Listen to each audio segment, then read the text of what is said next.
Sikia sauti Lucky Dube, man born from South Africa, man yenye Kigongwe.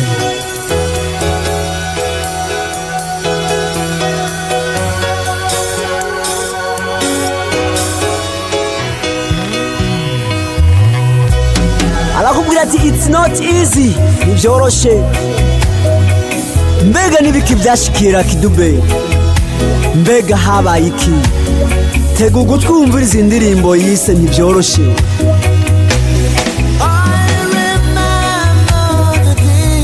Ndibuka umunsi mpamagara mama kuri telefone, ndamubwira ati mama ngira ndongore. Narashoboye kumva ku rundi ruhande rwa telefone ariko aramwenyura, arambaza ikibazo nashoboye kwishura ndakinezererewe.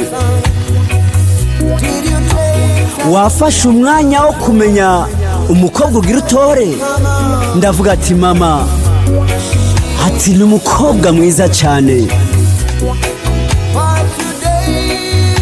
Ariko uyu munsi ndumva gahinda kadasanzwe gusubira kwa mama ngo mvuge mama, ati ngira nahukane. Ngira nahukane. Aya mahitamwe yanje nyankoreye nkuko nipfuza ko byogenda. Amahitamwe yanje aranteye agahinda mama.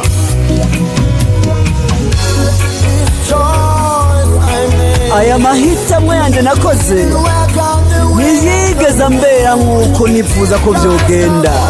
Aya mahitamwe yanje mama arambwira ati ntivyoroshe kubitahura mwana, ariko nizere ko uzobikora kandi hamunezerwe mwana. Ntivyoroshe gutahura mwana, ariko nizere ko igihe kimwe uzobikora hamugasubira ukanezerwa. Ndibuka mu rushengero igihe umwungere yariko arasoma ijambo, ukuntu wari mwiza mwiza, wari ntungane. Sinigeze menya yuko inyuma y'uburyo bwiza hari hihishe ishusho y'ikizondangiza mu kazoza k'ubuzima bwanje. Aya mahitamwe yanje nibyagenze nkuko nipfuza ko byogenda.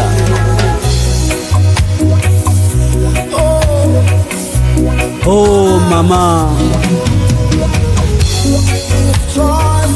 aya mahitamwe yanje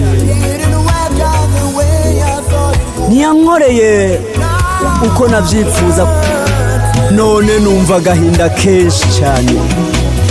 Ibyo byashikira Kidube bw'iyo myaka rero nibyo urunganwe rw'ubu ruko rurahura navyo, ahingo nyinshi ziguma zisambuka kubera amahitamo agihutihuta kogwa mu gushingiranwa kw'iki gihe. Umunsi wahira ati uzaniya NDSye. Ndibuka ndagufasha ukuboko, umwungere asoma amajambo ayahatira mu kanwa kawe.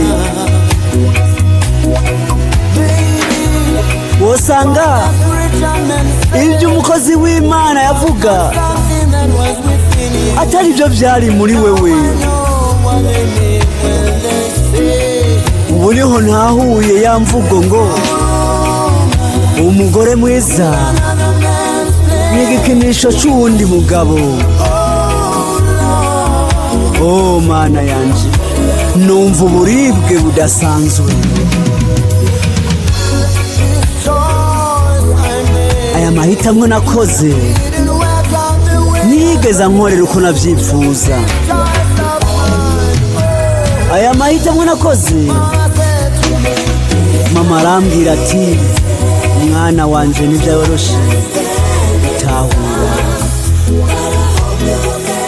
ariko nizere yuko uzobamera neza ukongera ukanezerwa.